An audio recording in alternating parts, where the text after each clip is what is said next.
I think it's just crazy that people are able to talk different states, different countries across the globe together and have it sound, crisp, like literally radio friendly. I mean, that's pretty crazy, man.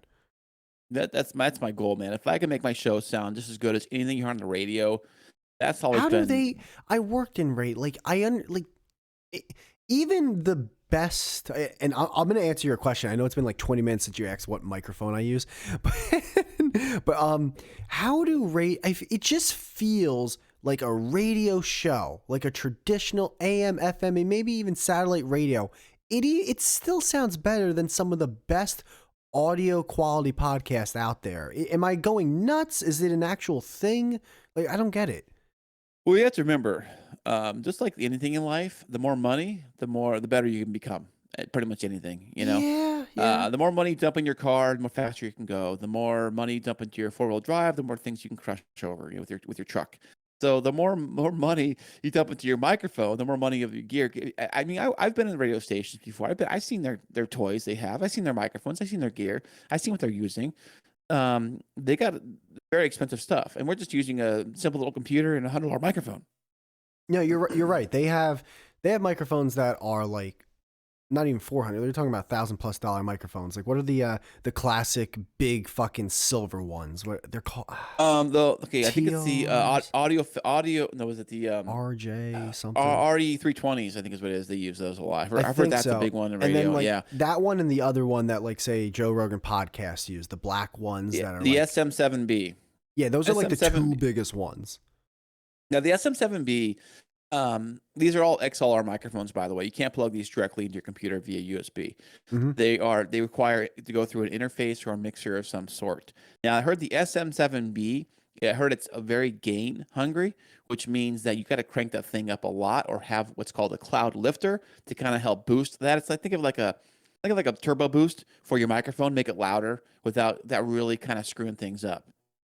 Yeah, but still to my point, there are podcasts that I know have a ton of money. Like I'm like when I say popular, I'm talking about all right, like Bill Burr's podcast. That's the only podcast Right. I listen to like multiple episodes a month of. I just because I gotta admit, like I don't listen to a ton of full episodes of podcasts. I'm more of like a highlight reel guy.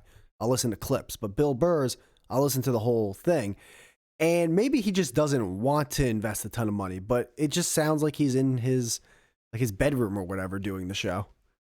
And he very well could be. You could very well have like a simple microphone setup. Like you could have like a MacBook and like a plugged in Blue Yeti microphone and something like that, or whatever, something, or even like a desktop, something simple and easy.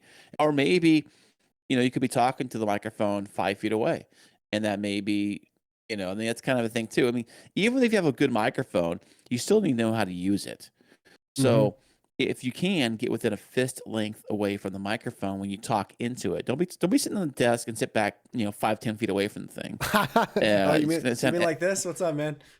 yeah. I mean, you go back even further. I mean, I've heard that, and or some people do. What they'll do, I heard, is that if they're on Zoom and they're like, and you're looking at it, like, where's your microphone at? Oh, I didn't want it in the shot. I didn't think you wanted it in the shot. It's here. It's like it's over there, but I don't want it in the camera shot. It's a fucking Well, I can't hear you. dude. Every radio show that's syndicated on like a TV channel, you had the microphones are there, the laptops they're using, the computer desktop.